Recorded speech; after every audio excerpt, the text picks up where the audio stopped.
खुरूज की किताब 5वां बाब पहली आयत से कुछ आयतें।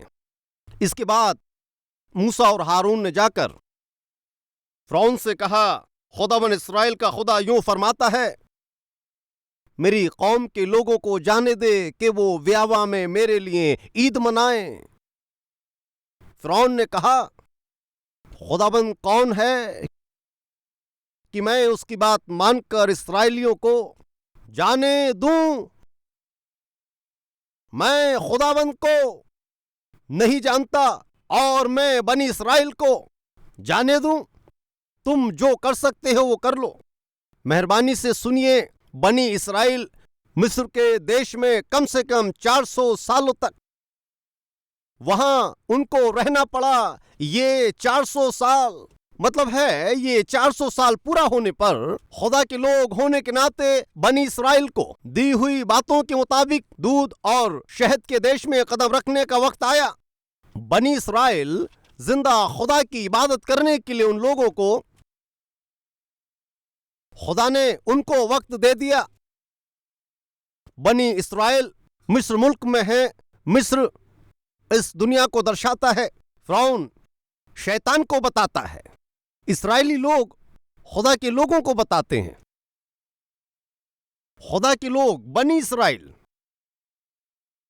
शैतान या शैतान को बताने वाला फ़िरौन अख्तियार के नीचे रहने की जरूरत नहीं। फ़िरौन के अख्तियार में रहने वाले मिस्र का मतलब दुनिया में रहने वाले बनी इस्राएल, उसके अख्तियार में रहने की जरूरत नहीं। खुदा ने मूसा को भेजा, जा मेरी मखलूक नाम देकर बुलाए गए मेरे लोग फ़िरौन के अख्तियार के नीचे तड़फ रहे हैं, फ़िरौन की गुलामी में परेशान हो रहे हैं, मेहनत मशक्कत कर रहे हैं।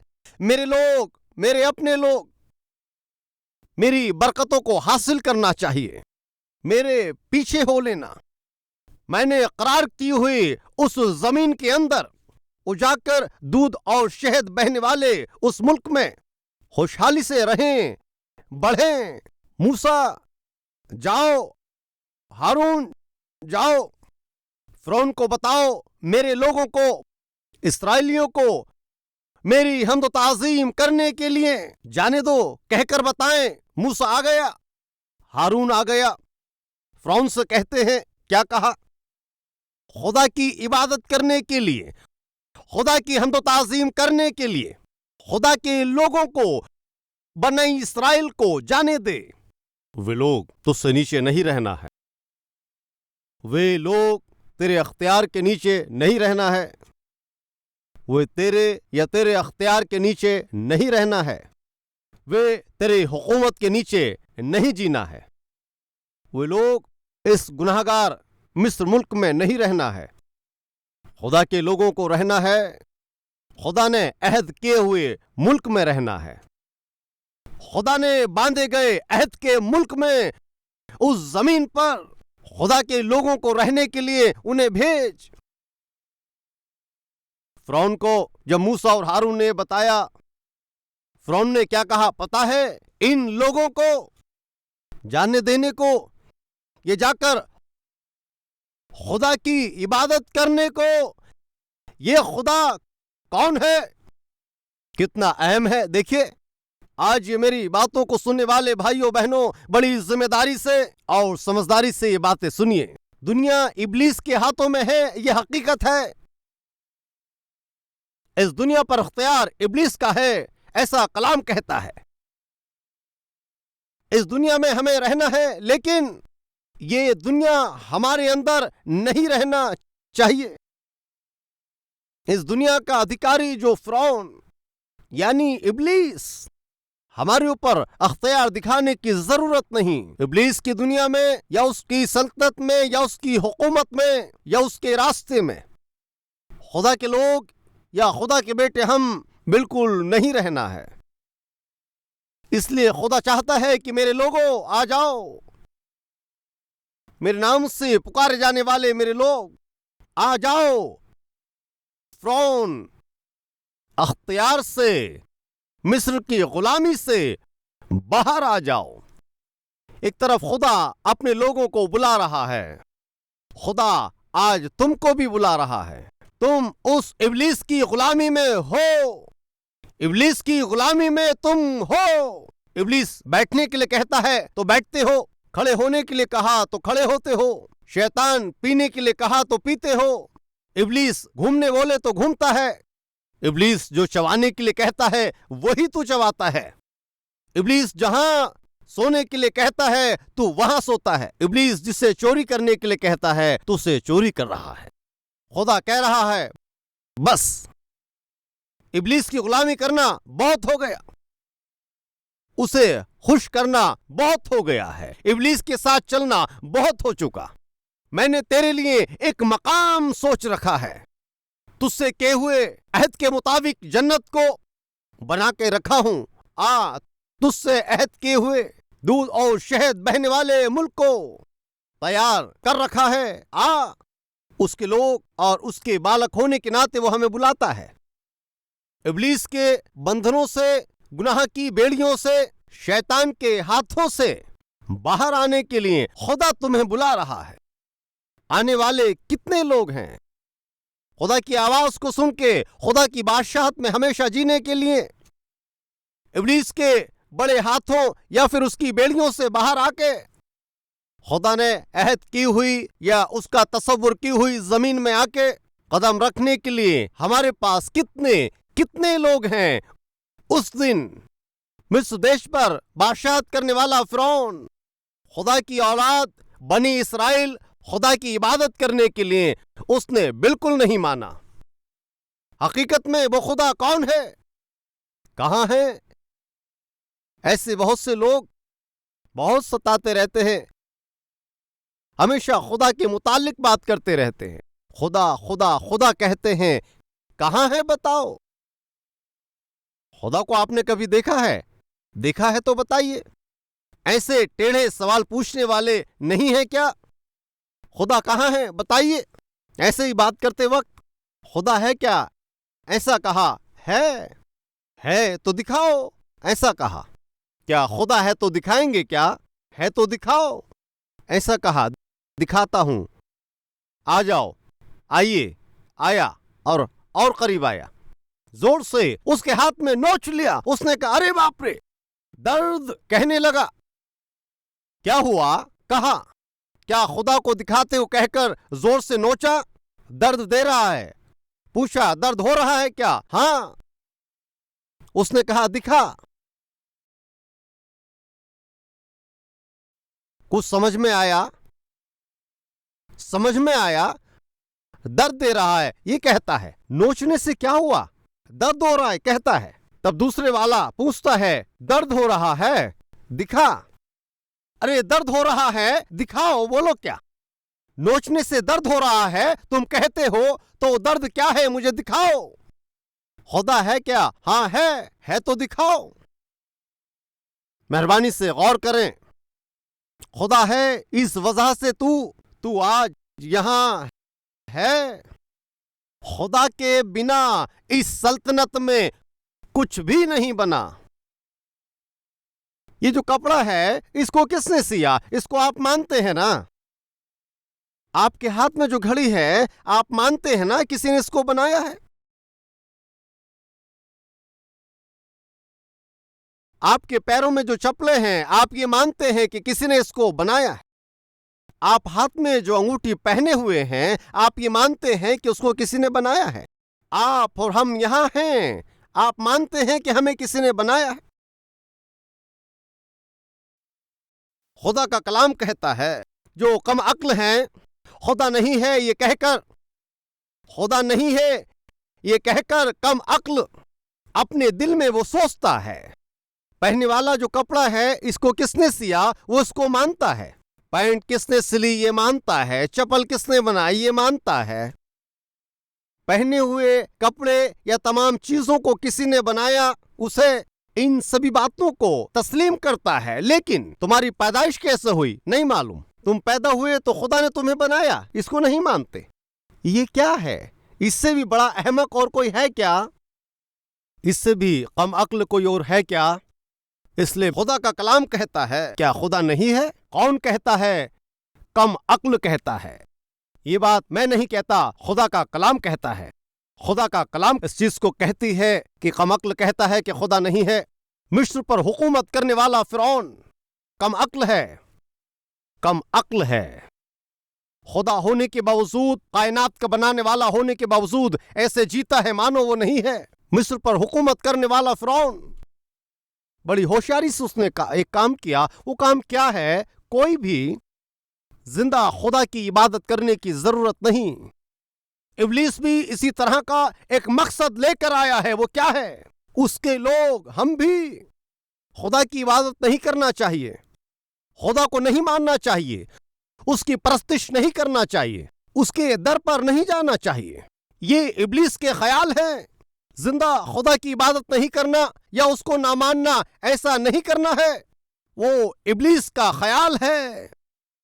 मिस्र पर हुकूमत करने वाले फिरौन की साजिश, इस्राएली लोग जिंदा खुदा की इबादत ना करने के लिए फिरौन के द्वारा रची गई साजिशें 4 हैं।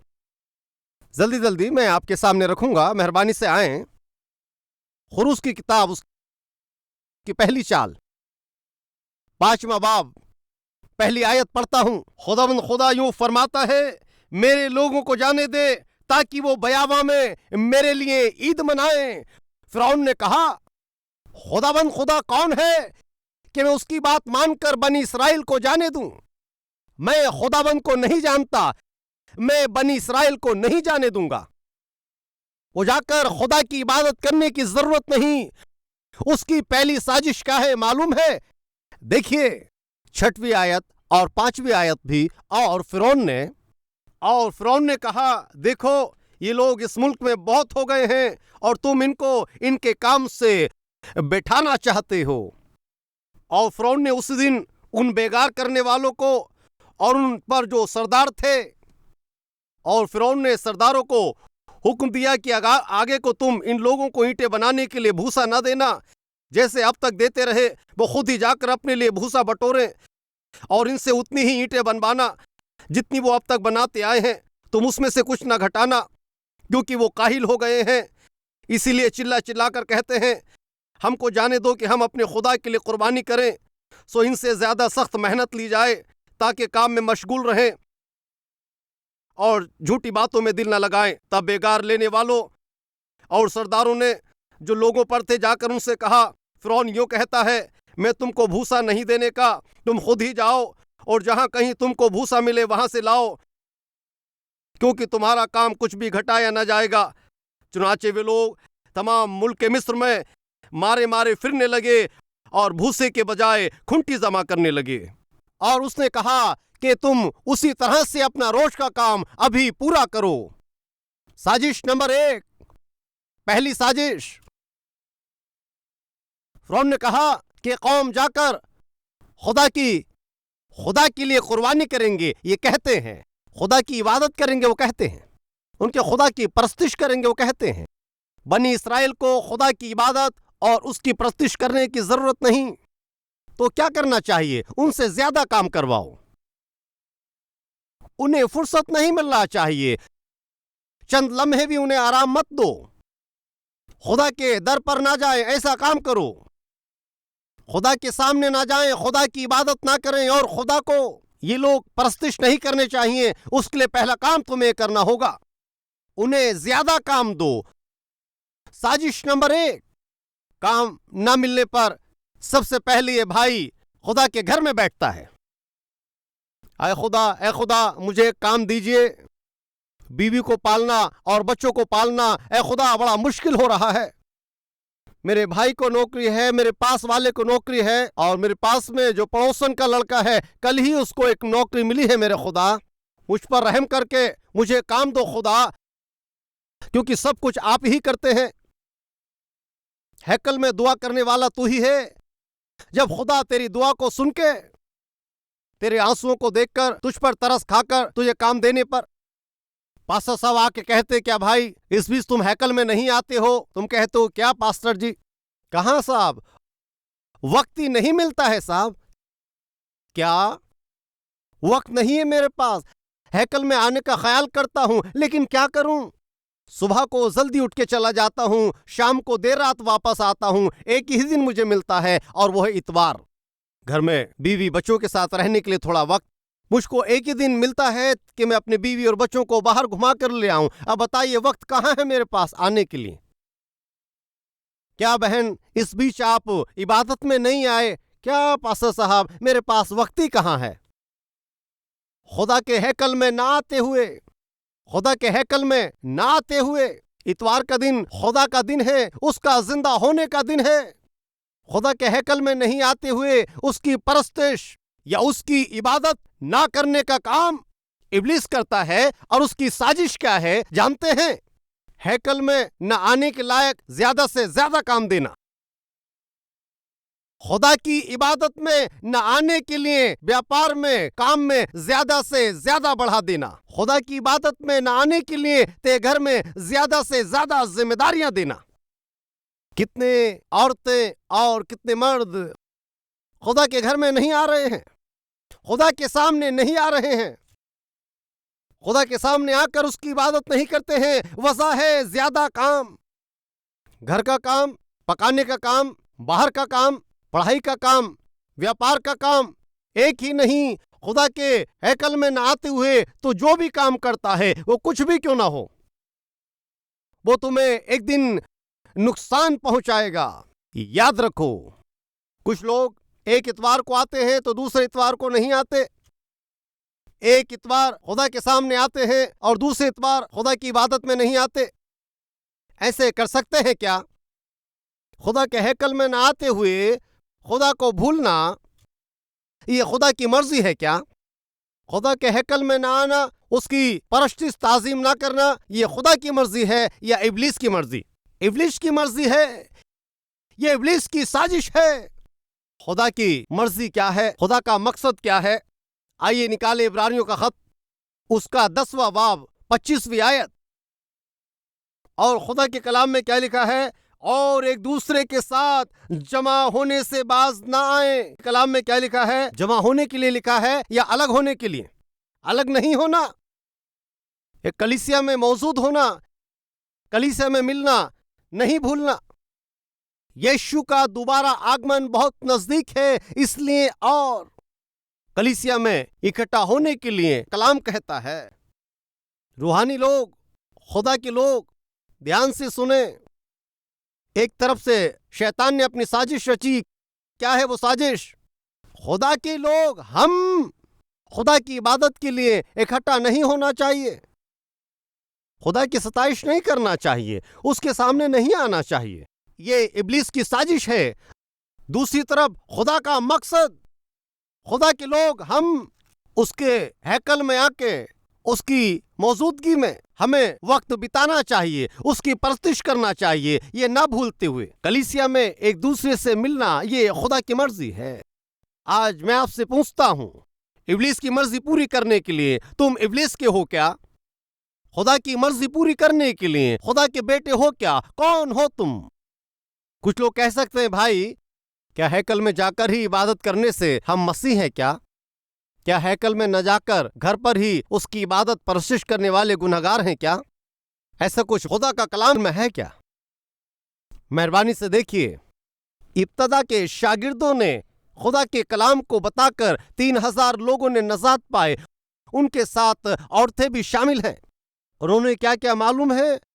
वो हर रोज शागिर्दों के साथ में, उनके तालीमों में, खुदा के कलाम को बांटने में, दुआ में वे बड़े जिम्मेदार थे। रूहानियत में आपको बढ़ना और मजबूत होना है तो आपको हैकल में रहना चाहिए, एक अच्छे कलीसिया में जो खुदा के कलाम को ठीक तरह से सिखाने वाले कलीसिया में बने हुए रहने की जरूरत है। मैं कलीसिया नहीं जाऊंगा, मैं रूहानी तौर से अपने आप बढ़ूंगा, ये मुमकिन नहीं है। एक बार एक पादरी ने बालक से पूछा, अरे बेटा, पहले तू बहुत कलीसिया में आया करता था, अब कलीसिया क्यों नहीं आता? तो कहता है, कलीसिया में आने वाले ही पाक हैं क्या? मैं हैकल में ना आते हुए क्या रूहानी नहीं रह सकता? हैकल में ना आते हुए, कलीसिया में ना आते हुए क्या मैं खुदा के लिए जी नहीं सकता? उसने कहा, मैं जी सकता हूं पादरी साहब, मैं जी कर दिखाऊंगा, आप क्या सोचते हैं? और जो उसके मन में आया वो बोलता गया। ठीक है बेटा, तुम कलीसिया नहीं आए तो कोई बात नहीं, लेकिन मेरे घर तो आ सकते हो ना। हाँ, मैंने कहा आओ चाय पीना, खाना खाना। उसने कहा ठीक है पादरी साहब, कलीसिया में नहीं आऊंगा लेकिन चाय कॉफी के लिए आऊंगा। ये कहकर चला गया और वो ठंड का वक्त था। पादरी साहब ने अच्छी चाय उसको दी, पहले लकड़ी जला करके अच्छी आग सुलगाई और ठंड में लकड़ियां जलते हुए बड़ी लपट आ रही थी। लकड़ियां जल रही हैं, पादरी साहब ने कुछ बात नहीं की, कप उसके हाथ में देकर। लकड़ियां जल रही थीं, जलती हुई लकड़ियों से एक निकालकर उसने उसको एक तरफ फेंक दिया, एक तरफ फेंक दिया। इस लड़के को कुछ समझ नहीं आया और ये देखता है कि पादरी साहब ने एक जलती लकड़ी को क्यों अलग फेंक दिया। 4-5 लकड़ियों के साथ जलती लकड़ी को अलग से निकालकर फेंक देने से वो धीरे धीरे बुझ गई। जलती हुई वो लकड़ी वो धीरे धीरे बुझ गई। उसके बाद उस लकड़ी में से धुआं निकल रहा था और आहिस्ता आहिस्ता वो धुआं बंद हो गया। अच्छी तरह जलने वाली लकड़ी आहिस्ता आहिस्ता आखिर में लपटे बुझकर वैसे अलग पड़ी हुई थी। पादरी साहब ने कुछ नहीं कहा और इस सबको देखते हुए उस लड़के ने कहा, पादरी साहब क्या बेटा ऐसा? पादरी साहब ने कहा समझ में आया। पादरी साहब ने कहा समझ में आया। लड़के ने कहा समझ गया। क्या समझ में आया? अगले इतवार से मैं पक्का कलीसिया में आऊंगा, ऐसा कहा। क्यों बेटा? ऐसा कहने पर कहने लगा, मैंने अपनी आंखों से देखा है मैंने अपनी आंखों से। 4 लकड़ियां मिलकर जलना आसान है। कोई एक लकड़ी में ठंडापन है, गीलापन है या उसमें पानी है तो 4 लकड़ियों के साथ मिलने से अंदर का गीलापन दूर होकर ठीक से जलती है। वैसे जलने वाली लकड़ी को अलग फेंक दे जाने पर वो लकड़ी बुझ जाती है। मेरे भाइयों, मेरे बहनों, तो अपनी कलीसिया में जाकर 4 लोगों के साथ मिलकर दुआ करने से रूहानी तरह से जलेगा, खुदा के लिए ईमान में मजबूत होगा। ऐसा नहीं कि मैं अकेला ही जलूंगा या मैं अपने कुटुंब के साथ जलूंगा। ऐसा कहकर तू कलीसिया में न जाते हुए अगर तू अपने परिवार के साथ घर में रहेगा तो इब्लीस तुझको बुझा देगा। तेरी रूहानी जिंदगी को, तेरी लपटों को खत्म करने का काम इब्लीस करेगा। ये उसकी साजिश है। मेरे लोगों को जाने दे, मेरी इबादत करने के लिए कहता है, जाने नहीं दूंगा। तेरे लोग तेरी इबादत करने की जरूरत नहीं, कलीसिया के रूप में मिलने की जरूरत नहीं। शैतान ने खुदा की खिलाफत में एक सवाल को रखा, तेरे लोगों को तेरे पास आने नहीं दूंगा, तेरे लोगों को कलीसिया के साथ मिलना बंद कर दूंगा। शैतान ने जिंदा खुदावंद की खिलाफत में सवाल को खड़ा किया। खुदा के बालक हम लोग इब्लीस के साथ चल के जिंदा खुदावंद की मजाक करने से या खुदा को हम मानकर शैतान ने फेंके हुए सवाल को हम वापस करते हुए हम उसकी फजीहत करेंगे। आप क्या करने जा रहे हैं? आज आपके वादे के ऊपर ये बातें होंगी। आप शैतान को खुश करने वाले हैं क्या?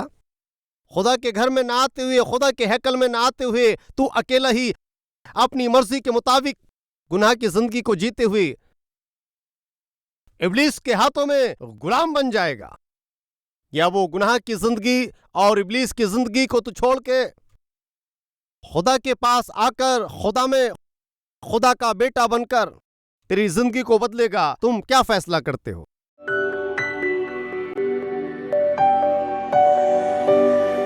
ए हमारे पाक प्यारे खुदावंद खुदा, कितनी मखसूस बातें आपने अपने लोगों को बताई। इब्लीस की साजिश क्या है तूने हमें ये बताया। जाने अनजाने में हमें से बहुत तेरे लोग इब्लीस की साजिशों में या उसके फेंके हुए जाल में ऐ खुदा फंस जाते हैं, और कलीसिया के दिन भी, इबादत करने के वक्त में भी, दुआ करने के वक्त में भी, कलीसिया के साथ मुलाकात के वक्त भी, कोई काम या अपनी जिम्मेदारी या दूसरी बातों में बहाना बनाकर आपके हैकल में न आने वाले हम इब्लीस के काम को हम पूरा करते हैं। ऐ खुदा, हम समझ गए हैं, हमें माफ करें। आज के बाद इन बातों को ना दोहराते हुए तेरा फिर से आना नजदीक होने की वजह से हम समाज से मिलना ज्यादा हमारी मिलने के लिए मदद कीजिए। आज के बाद ऐ खुदा कलाम के मुताबिक ही तेरे फर्जंद होने के नाते तेरी परस्तिश करने के लिए यीशु मसीह के वसीले से मांगते हैं खुदा, आमीन। हमारा पता Calvary, post box number 30, Kukatpally, Hyderabad 72।